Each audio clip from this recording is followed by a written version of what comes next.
कक्षा 5 की ऑनलाइन कक्षा में आपका स्वागत है। जैसे कि मैं आपको गणित विषय का अध्ययन करा और गणित में हम महत्तम समापवर्त्य के सवालों को हल करने का अभ्यास कर रहे थे। तो हमने लिखा है कि निम्नलिखित संख्याओं का अभाज्य गुणनखंड विधि, क्या नाम है विधि का? अभाज्य गुणनखंड विधि से महत्तम समापवर्तक ज्ञात कीजिए। यानी आपको म से ज्ञात करना है अभाज्य गुणनखंड विधि के द्वारा। और अभाज्य गुणनखंड विधि मैंने आपको बताया था कि जो संख्याएं आपको दे रखी हो उनका हम सबसे पहले अलग अलग अभाज्य गुणनखंड ज्ञात करते हैं। और अलग अलग अभाज्य गुणनखंड ज्ञात करने के बाद में आपको ये देखना है कि इन दोनों संख्याओं या ये तीन संख्याएं जो दे रखी है, इन तीनों या दोनों में सार्वगुणनखंड कौन सा है। जो सार्वगुणनखंड होगा वही आपका क्या कहलाएगा? महत्तम समापवर्त्य। अब यदि इनके अंदर एक से अधिक सार्वगुणनखंड होते हैं, एक से अधिक सार्वगुणनखंड होते हैं तो हम उनकी आपस में गुणा कर देते हैं, जिससे हमें म से यानी महत्तम समापवर्त्य ज्ञात होता है। तो अब देखिए सवाल कैसे करना है आपको। सबसे पहले पहला सवाल 48 का हम निकालते हैं अभाज्य गुणनखंड। तो सबसे छोटी अभाज्य संख्या होती है 2। तो हम इसमें 2 का क्या लगाएंगे? भाग। तो देखिए 4 के अंदर 2 दूनी 4 और ये हो गया 4 दूनी 8, यानी 2 का भाग गया 24 बार। फिर इसमें 2 का भाग जा रहा है तो हम लिखेंगे 2, 2 एकम 2, 2 दूनी 4, 12 बार। फिर 2 का लगाएंगे तो 6 दूनी 12, फिर 2 का लगाया इसमें 2 तिया 6। अब इस 3 में 2 का भाग नहीं जाता, किसका भाग जाएगा? 3 का ही भाग जाएगा।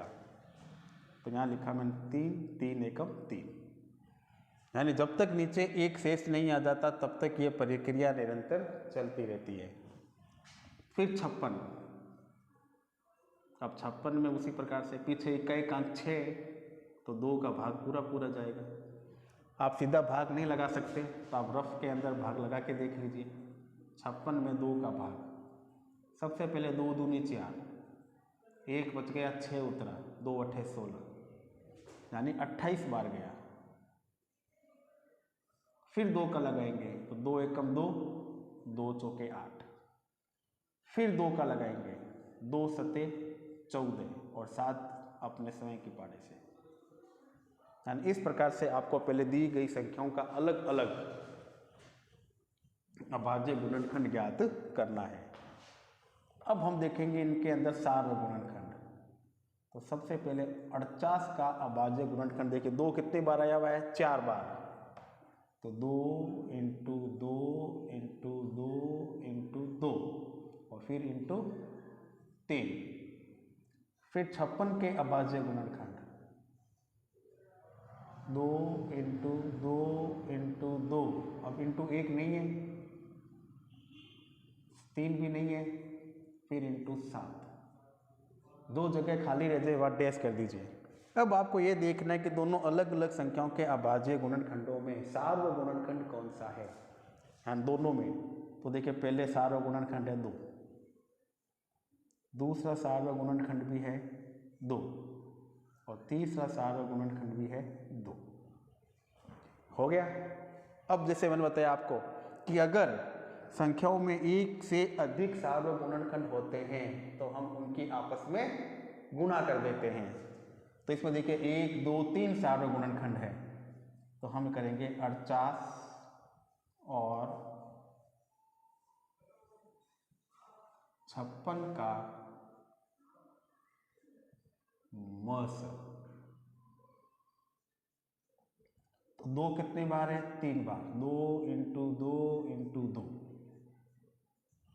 अब देखो 2 को 2 से गुणा किया, 2 एकम 2, 2 दूनी 4, फिर 4 को 2 से किया, 4 एकम 4, 4 दूनी 8 और ये 8 आपका आंसर। यानी 48 और 56 का म से कितना आया? 8, जो कि आपका आंसर है। तो इस प्रकार से आपको अभाज्य गुणनखंड विधि के द्वारा म से ज्ञात किया। अब इसी प्रकार से सेम टू सेम क्वेश्चन है, लेकिन इसमें 3 अंक दे रखे हैं तो करने का तरीका यही है, आप इन तीनों संख्याओं का अलग अलग अभाज्य गुणनखंड ज्ञात करेंगे। तो सबसे पहले 16, तो वही सबसे छोटी संख्या, 2 का भाग 16 में 2 अट्ठे 16, फिर 2 का 2 चौके 8, फिर 2 का 2 दूनी 4 और फिर 2 का 2 एकम 2। अब 28 का अभाज्य गुणनखंड, सबसे पहले 2 एकम 2, 2 चौके 8 यानी 14 बार गया। फिर 2 का 2 सते 14 और 7 अपने स्वयं के पाड़े से, 7 एकम 7। फिर 32,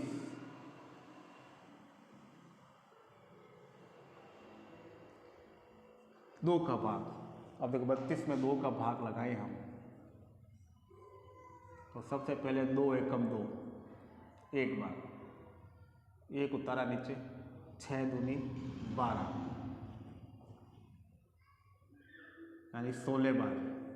फिर 2 का भाग, 2 अट्ठे 16, फिर 2 का 2 चौके 8, फिर 2 का 2 दूनी 4 और फिर 2 का 2 एकम 2। यानी इस प्रकार से हमने तीनों संख्याओं का अलग अलग अभाज्य गुणनखंड निकाला। अब आपको देखना ये है कि इन तीनों के अंदर सार्व गुणनखंड कितने हैं और कौन कौन से हैं। तो सबसे पहले 16 का अभाज्य गुणनखंड है 2 इंटू 2 इंटू 2 इंटू 2, 4 बार। फिर 28 का सार्व गुणनखंड 2 इंटू 2, 2 बार ही है, फिर यहाँ हम डैश कर देंगे, इंटू फिर एक डैश और 7।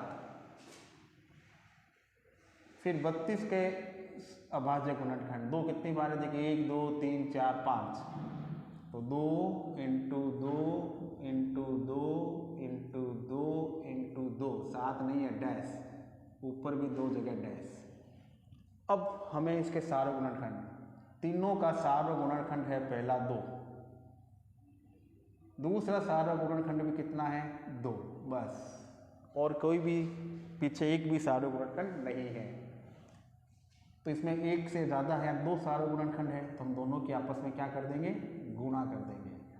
तो 16, 28 और